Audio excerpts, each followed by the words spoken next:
I thank the Lord for this another opportunity to continue our studies about the missionary journeys of Apostle Paul.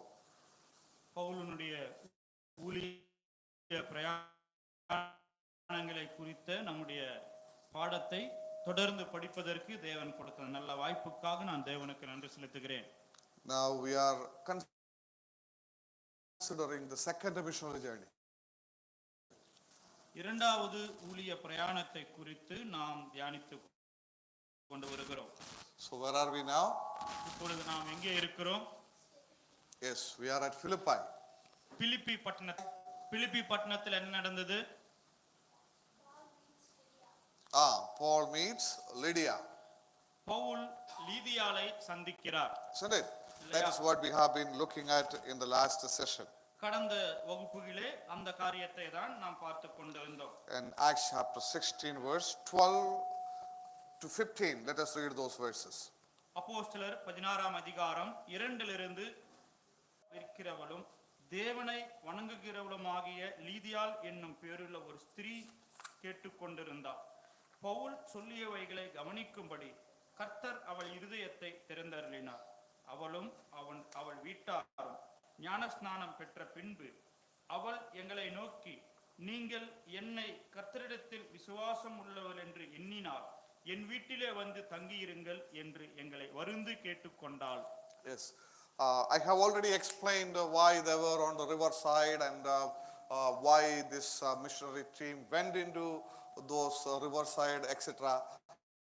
in the last. கடந்த வகுப்புகளே ஏன் அவர்கள் ஆற்றின் அருகே சென்றார்கள், இந்த ஊழிய குழுவானவர்கள் ஆற்றின் அருகே செல்வதற்கான காரணத்தை குறித்து கடந்த வகுப்புகளே நான் சொன்னேன். Yes, I hope that you remember it. உங்கள் அனைவருக்கும் நினைவில் இருக்கும் என்று நான் நம்புகிறேன். So anyhow, what happened there is Apostle Paul preached the gospel to this people and Lydia become saved. அப்போஸ்தலனாகிய பவுல் அங்கே கூடி இருந்தவர்களுக்கு சுவிசேஷம் பிரசங்கித்தார். லீதியாள் அங்கே ரட்சிக்கப்படுகிறாள். And we read about this specific woman in this passage.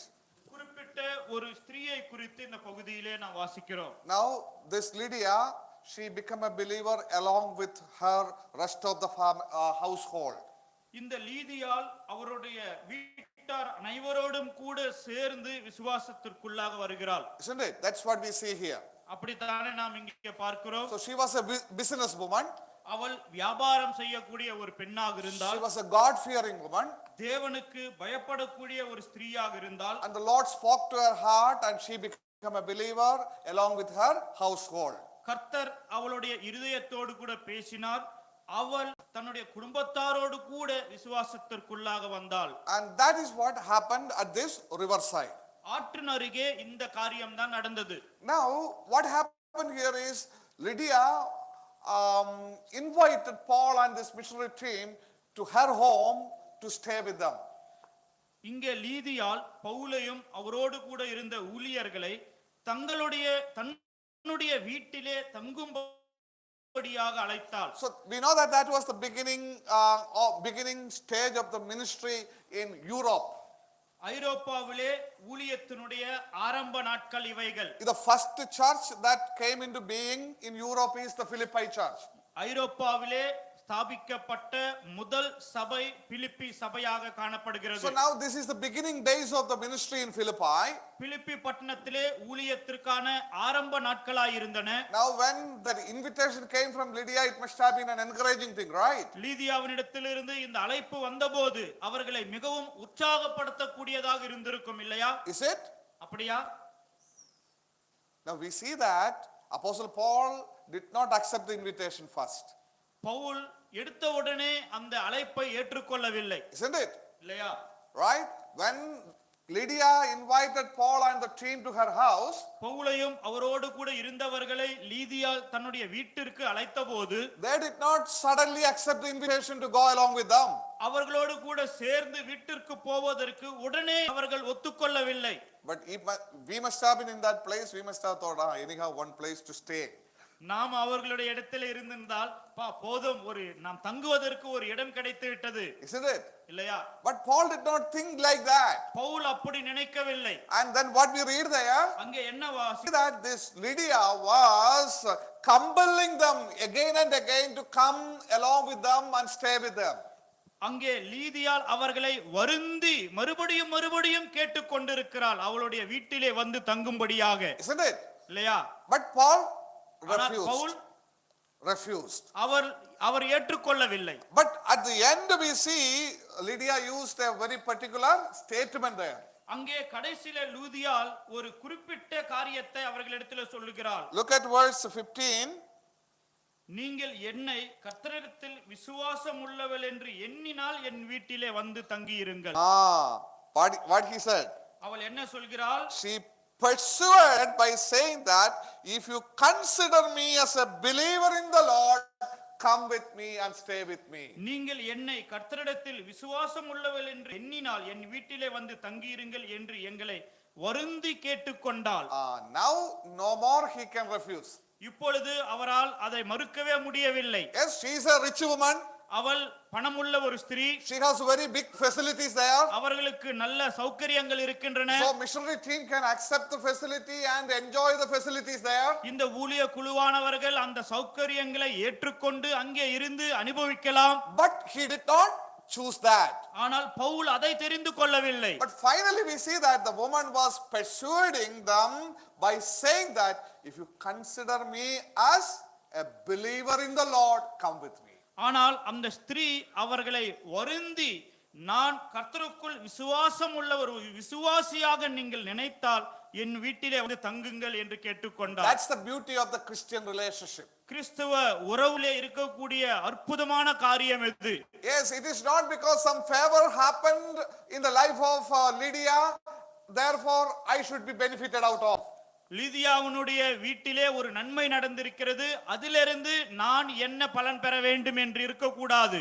That was not the concern of Apostle Paul. Pavul அப்படிப்பட்ட காரியத்தை கவனிக்கவில்லை. But for Paul it is God's work, God's family, that is important. பவுலுக்கு இது தேவனுடைய வேலை, தேவனுடைய குடும்பம், அதுதான் முக்கியம். Once that woman came into the realization that yes, we are one in the family of God, அந்த ஸ்திரீயானவள் நாம் கர்த்தருக்குள் அனைவரும் ஒரு குடும்பமாக இருக்கிறோம் என்பதை உணர்ந்தபோது then Apostle Paul was able to accept to the invitation that she was offering. அப்பொழுதுதான் அவள் கொடுத்த அந்த அழைப்புக்கு பவுல் ஏற்றுக்கொள்ளக்கூடியதை பார்க்கிறோம். So that is something very very significant even in our Christian life. நம்முடைய கிறிஸ்தவ வாழ்க்கையிலும் இப்படிப்பட்ட காரியம் என்பது மிகவும் குறிப்பிடத்தக்கதாய் இருக்கிறது. It is not just to simply make use of others for our own benefits. நம்முடைய லாபத்திற்காக மற்றவர்களை உபயோகித்துக் கொள்வதல்ல. For our convenience making use of others in our lives. நம்முடைய வாழ்க்கையிலே நம்முடைய சௌக்கியத்திற்கு மற்றவர்களை உபயோகப்படுத்திக் கொள்வது. That attitude is not a Christian attitude. அப்படிப்பட்ட ஒரு மனப்பான்மை கிறிஸ்தவனுடைய மனப்பான்மை அல்ல. That is something that we all need to understand in our day to day Christian life. நம்முடைய அனுதின கிறிஸ்தவ வாழ்க்கையிலே இந்த காரியத்தை நாம் அனைவரும் புரிந்து கொள்ள வேண்டும். Don't try to make use of other believers for our own benefit. நம்முடைய சுயலாபத்திற்காக மற்ற விசுவாசிகளை நாம் உபயோகப்படுத்த கூடாது. That is not a Christian character at all. இது ஒரு கிறிஸ்தவனுடைய குணாதிசயமே அல்ல. Instead, மாறாக our relationship should be as the members of one family, and that relationship should be seen in each and every activities. நம்முடைய உறவு என்பது நாம் அனைவரும் ஒரே குடும்பத்தினுடையவர்கள் என்பதை புரிந்து கொண்டு அதற்கேற்றால் போல நாம் நடந்து கொள்ள வேண்டும். We know that even in our physical family we don't make use of other members of our family for our own benefit. நம்முடைய சரீர குடும்பத்திலே கூட, சரீர பிரகாரமான குடும்பத்திலே கூட, குடும்பத்தில் உள்ள மற்றவர்களை நம்முடைய ஆதாயத்திற்காக நாம் நினைத்தது போல உபயோகிக்க மாட்டோம். Isn't it? இல்லையா? So we will be helping them out. நாம் அவர்களுக்கு உதவி செய்வோம். And we will be considering their well-being more than ours in our physical family. நம்மை காட்டிலும் அவர்கள் நன்றாக இருக்க வேண்டும் என்று அக்கறை கொள்ளுவோம். That is what our physical family is. இதுதான் நம்முடைய சரீர பிரகாரமான குடும்பங்கள். If that is the case, அப்படி இருக்குமானால் even in our spiritual family, நம்முடைய ஆவிக்குரிய குடும்பத்திலேயும் we should never make use of other believers for our own personal benefit. நம்முடைய தனிப்பட்ட சுயநல லாபத்திற்காக மற்ற விசுவாசிகளை நாம் உபயோகப்படுத்திக் கொள்ளக்கூடாது. That is a wonderful lesson that we all need to consider from this passage. இந்த பகுதியிலிருந்து நாம் அனைவரும் கற்றுக்கொள்ள வேண்டிய அற்புதமான பாடம் இது. So listen that Paul could have used them for their benefit in that place. அந்த இடத்திலே பவுல் தன்னுடைய சுயநலத்திற்காக அவர்களை பிரயோஜனப்படுத்திக் கொண்டிருக்கலாம். But he did not use. ஆனால் அவர் உபயோகித்துக் கொள்ளவில்லை. He only enjoyed that relationship in the Lord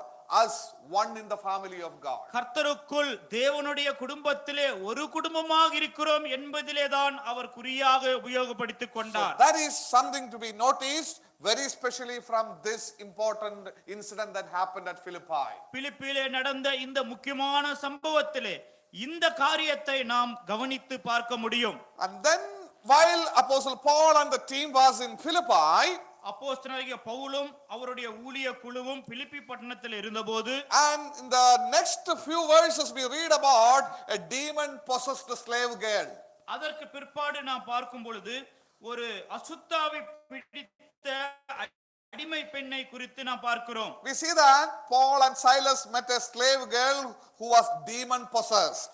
பவுலும் சில்வானும் பிசாசு பிடித்திருந்த ஒரு அடிமை பெண்ணை பார்த்தார்கள். And we see in verse 16 onwards. 16ஆம் வசனத்திலிருந்து நாம் வாசிக்கிறோம். Now what was her work?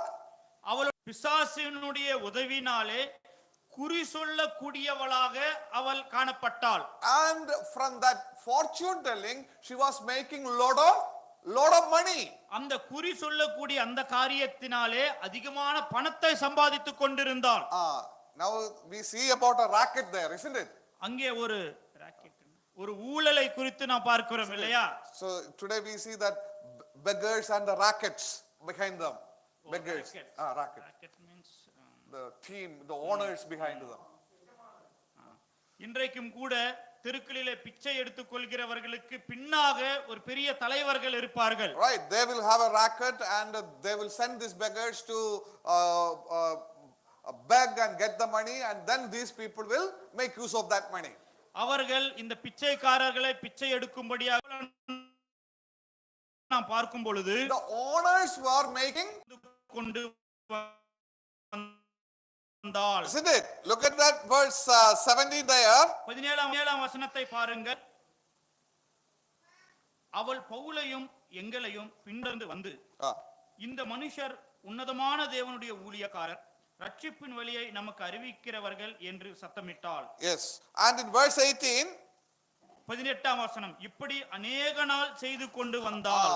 she kept it for many days, wandering around Paul and Silas wherever they were going. பவுலும் சில்வானும் எங்கே எல்லாம் செல்கிறார்களோ அவர்களை அநேக நாட்களாக பின்தொடர்ந்து வந்தாள். Yes, after the first conversion of Lydia and the household, we see that Apostle Paul and the team continued their ministry in the riverside and also in the city places. லீதியாலும் அவளுடைய குடும்பமும் முதலாவதாக ரட்சிக்கப்பட்டார்கள்.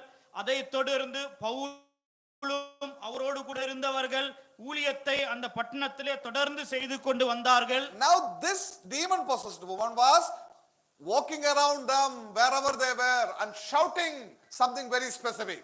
அங்கே அவர்கள் எங்கே போகிறார்களோ அந்த இடங்களுக்கெல்லாம் இந்த பெண் சென்று ஒரு குறிப்பிட்ட காரியத்தை அங்கே சத்தமிட்டு சொல்லிக் கொண்டிருந்தாள். What she was shouting? அவள் சொல்லக்கூடிய காரணம், High God, இந்த மனுஷர் உன்னதமான தேவனுடைய ஊழியக்காரர், they are telling you about the way of salvation. ரட்சிப்பின் வழியை நமக்கு அறிவிக்கிறவர்கள். Who is telling that? யார் இதை சொல்கிறாள்? Who is telling that? Demon is preaching the gospel, right? இங்கே பிசாசானவன் சுவிசேஷத்தை பிரசங்கிக்கிறான், Isn't it? இல்லையா? Right? So the demon was not telling lie, the demon was telling truth. பிசாசு அங்கே பொய் சொல்லவில்லை, உண்மைதான் சொல்லுகிறான். So this woman was walking around them and shouting. There been a disturbance for Paul and the team. இந்த பெண் பவுலோடும் சில்வானோடும் தொடர்ந்து சென்று இந்த சத்தியத்தை தொடர்ந்து சத்தமிட்டு சொல்லிக் கொண்டே இருந்தால் அந்த காரியம் பவுலுக்கும் சில்வானுக்கும் இடையூறாக இருந்திருக்கலாம். As in verse 18 we read like this. Pavul 18ஆம் வசனத்தில் இப்படியாக நான் வாசிக்கிறோம். What we read there? இங்க என்ன வாசிக்கிறோம்? Paul was very much troubled about this woman. Pavul சினம் கொண்டு என்று நாம் வாசிக்கிறோம். Yes. Because he was troubled about this woman walking around and just disturbing. இந்த ஸ்திரீ அவர்களிடத்திலே வந்து அவர்கள் கூட நடக்கும் பொழுது பவுலுக்கு கோபம் வந்து, And what happened?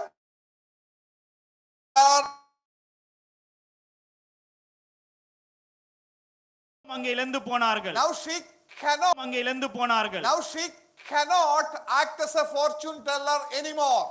இனி அந்த பெண் குறி சொல்லக்கூடிய பெண்ணாக தொடர்ந்து செயல்பட முடியாது. Now they cannot get any money out of that. அதிலிருந்து எந்த பணத்தையும் அவர்களால் சம்பாதிக்க முடியாது. So when the owners recognized it, எஜமான்கள் இதை கண்டு கொண்டபோது what happened? என்ன நடந்தது? They become very angry. அவர்கள் மிகவும் கோபம் அடைந்தார்கள். Oh, what did they do? என்ன செய்தார்கள்? They dragged Paul and Silas to the magistrates. பவுலையும் சில்வானையும் அவர்கள் சந்தை வெளியில் உள்ள அதிகாரிகளிடத்தில் இழுத்துக் கொண்டு வந்தார்கள். Yeah. Now when they brought Paul and Silas to this magistrate, பவுலையும் சில்வானையும் இந்த அதிகாரிகளிடத்திற்கு கொண்டு வந்தபோது what the magistrate said? அந்த அதிகாரிகள் என்ன சொன்னார்கள்? Wait, let us listen for a minute what these people want to say. இவர்கள் என்ன சொல்ல நினைக்கிறார்களோ கொஞ்சம் நாம் கேட்போம், பொறுமையாக இருங்கள். Did they say that? அப்படி சொன்னார்களா? No. இல்லை.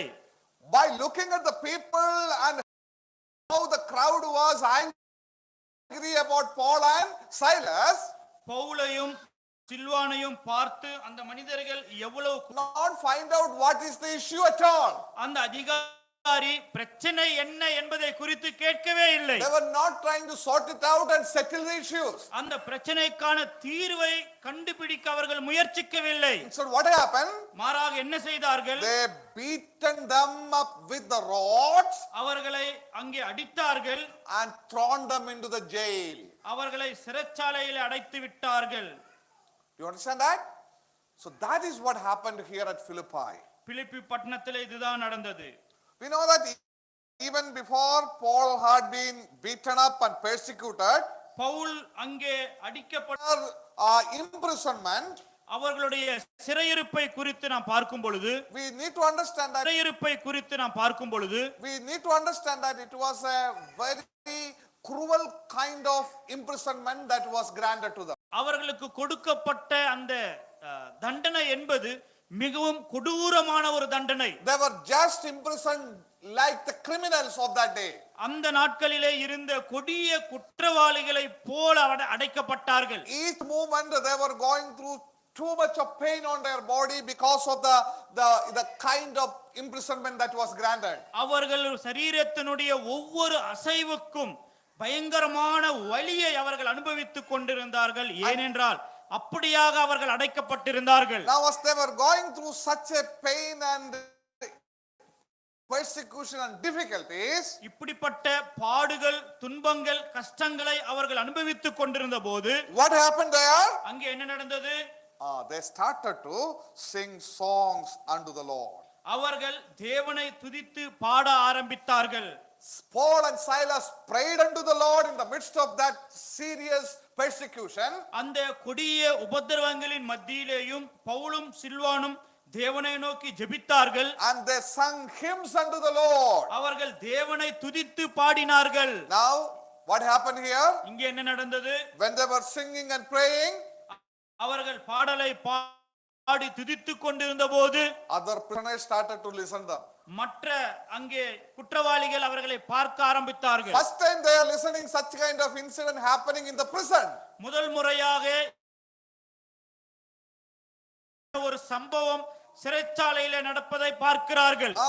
They were there in the prison for many days. அநேக நாட்களாக சிறைச்சாலையிலே இருந்திருப்பார்கள். Many prisoners are there. அநேக சிறைவாசிகள் இருக்கிறார்கள். They will go through the painful punishment there. அவர்களுடைய வலியுள்ள அந்த தண்டனையை அனுபவிக்கிறார்கள். If they get something to eat, they will eat. சாப்பிடுவதற்கு ஏதாவது கிடைத்தால் சாப்பிடுவார்கள். Nobody will open their mouth and sing any songs. யாரும் தங்களுடைய வாயை திறந்து பாடல்களை பாட மாட்டார்கள். That was the condition of the imprisonment in that place. அந்த இடத்திலே இருந்த சிறையிருப்பு என்பது அப்படிப்பட்டது. Now look at Paul and Silas. பவுலும் சில்வானையும் உபத்திரவங்கள், துன்பங்கள், கஷ்டங்களின் மத்தியிலே அவர்கள் ஜெபம் பண்ணி தேவனை துதித்துக் கொண்டிருந்தார்கள். Dear brothers and sisters, பிரியமான சகோதரர்களே, சகோதரிகளே, that is the Christian life. இதுதான் கிறிஸ்தவ வாழ்க்கை. That is the Christian life. இதுதான் கிறிஸ்தவ வாழ்க்கை. Singing praises unto the Lord in the midst of sorrows. நம்முடைய துக்கங்களின் மத்தியிலே கர்த்தரை துதித்து ஸ்தோத்தரிக்க வேண்டும். Singing praises unto the Lord in the midst of our persecutions. நம்முடைய பாடுகளுக்கு மத்தியிலே கர்த்தரை துதிப்பது. Singing praises unto the Lord in the midst of pain in our body. நம்முடைய சரீரத்திலே வலி இருக்கும்போது கர்த்தரை நாம் துதிக்க வேண்டும். Singing praises unto the Lord in the midst of sickness in your life. நம்முடைய சரீரத்திலே வியாதிகள் இருக்கும்போது கர்த்தரை துதிக்க வேண்டும். Singing praises unto the Lord when the people are against them. ஜனங்கள் அவர்களுக்கு விரோதமாக இருந்தபோது கர்த்தரை துதிக்க வேண்டும். Singing praises unto the Lord even when they were imprisoned. அவர்கள் சிறையில் அடைக்கப்பட்ட போதும் கர்த்தரை துதித்தார்கள். That is what Christian life is. இதுதான் கிறிஸ்தவ வாழ்க்கை என்பது. How about our lives? நம்முடைய வாழ்க்கை Are you able to pray and praise God in the midst of your difficulties? நம்முடைய கஷ்டங்களின் மத்தியிலே கர்த்தரை நோக்கி ஜெபித்து அவரை துதிக்க முடிகிறதா? Are you able to sing songs in the midst of your pains? நம்முடைய வலிகளுக்கு மத்தியிலே கர்த்தரை நோக்கி நாம் பாடல்களால் துதிக்க முடிகிறதா? Think about ourselves. நம்மை நாம சிந்தித்து பார்ப்போம். That is the beauty of the Christian life. கிறிஸ்தவ வாழ்க்கையினுடைய அற்புதம் இதுதான். That is what we clearly see in the book of Acts and even throughout the missionary journey. அப்போஸ்தலருடைய நடபடிகளிலேயும் ஊழிய பிரயாணத்தில் முழுவதுமாக இப்படிப்பட்ட காரியத்தை தான் நாம் பார்க்கிறோம். Now we see that as they were singing and praising God with all joy and songs. அவர்கள் சந்தோஷத்தினாலே துதித்து பாடல்களை பாடிக்கொண்டிருந்த போது What happened here? அங்கே என்ன நடந்தது? It went on throughout the night, isn't it? இரவு முழுவதும் அது நடந்தது இல்லையா? Oh, it was an all night prayer meeting. இது ஒரு முழு இரவு கூட்டம், Isn't it? இல்லையா? So what happened now? இப்போ என்ன நடந்தது? We see here it was late night அது நடு இரவாக இருந்தது. and there came an earthquake. அங்கே ஒரு பூகம்பம் ஏற்பட்டது. Now what happened? இப்போ என்ன நடந்தது? When the earthquake took place, அந்த பூமி அதிர்ச்சியானது அங்கே நடந்தபோது not only the doors of the jails were open, அந்த சிறைச்சாலையினுடைய கதவுகள் மாத்திரம் திறக்கவில்லை. what happened? என்ன நடந்தது? Their chains also were அவர்களுடைய கட்டுகளும் கரையென்று போயின. Oh, that was amazing. இது மிகவும் அற்புதமான ஒரு காரியம். Falling down and the doors were getting open. பூமி அதிர்ச்சி ஏற்படும் போது கட்டிடங்கள் குலுங்கும், இடிந்து விழும், அதெல்லாம் நமக்கு தெரியும். But பிள்ளைகளுக்காக தேவன் செய்யக்கூடிய அதிசயமான காரியம் இது. heaven down in answer to the prayers of those people. அந்த தேவனுடைய பிள்ளைகள் ஜெபித்த ஜெபத்திற்காக பரலோகமே அங்கே இறங்கி வந்தது. Oh, what a wonderful experience that was. இது எவ்வளவு அற்புதமான ஒரு அனுபவம். And here in this very specific occasion, இந்த குறிப்பிட்ட பார்க்கிறோம், the jailer was very much afraid. அந்த சிறைச்சாலை அதிகாரி மிகவும் பயந்து போனார். When he heard the sound and all these lightning and all other things, இந்த பயங்கரமான சத்தமும் அங்கே வெளிச்சத்தையும் அவர் கண்டபோது, and he believed that all the prisoners escaped. எல்லா சிறைவாசிகளும் அங்கே ஓடி போய் இருப்பார்கள் என்று அவன் நினைத்தான். So what happened? அவன் என்ன செய்கிறான்? He took his sword அவன் தன்னுடைய பட்டயத்தை உருவிக்கொண்டு, and he understood that no need to leave anymore. இனிமே நான் உயிரோடு இருப்பதில் அர்த்தமில்லை. Next day morning,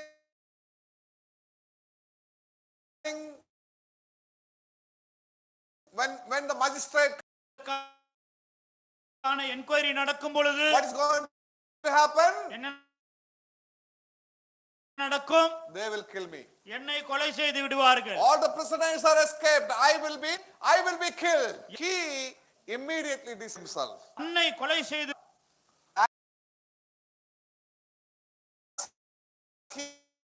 He was முயற்சி செய்யும் போது but what happened? என்ன நடந்தது?